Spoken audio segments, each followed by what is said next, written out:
बिहार के हवे लइका बाई, बिहार के हवे लइका बाई, केहू से भी नहीं डेराला।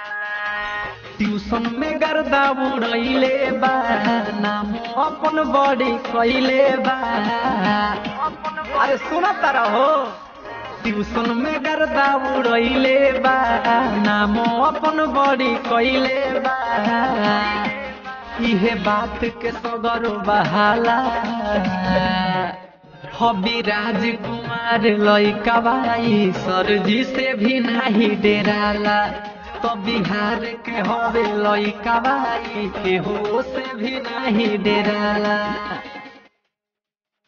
बिहार के हवे लइका बाई, बिहार के हवे लइका बाई, केहू से भी नहीं डेराला। देखे में भले छोट बाटे, सोच बाटे बड़ा काटे। करे के सपोर्ट चाही ऐसन ऐसन लड़का के। अरे का बुझला है भैया, देखे में भले छोट बाटे, सोच बाटे बड़ा काके। करे के सपोर्ट चाही ऐसन ऐसन लड़का के। नाला जाला नहीं सारा माला, हबी राजकुमार लइका बाई, सरजी से भी नहीं डेराला। तो बिहार के हवे लइका बाई, केहू से भी नहीं डेराला। बिहार के हवे लइका बाई, केहू से भी नहीं डेराला।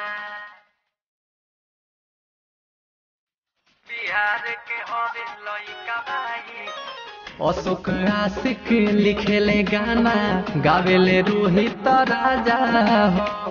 बबुआ विराज के आजे खबर सुन के ताजा हो। सुन के ताजा हाँ हाँ, अशोक आशिक लिखेले गाना, गावेला रोहित राजा हो। बबुआ विराज के आजे खबर सुन के ताजा हो। बोली सुन के मजा आ जाला, हबी राजकुमार लइका बाई, सरजी से भी नहीं डेराला।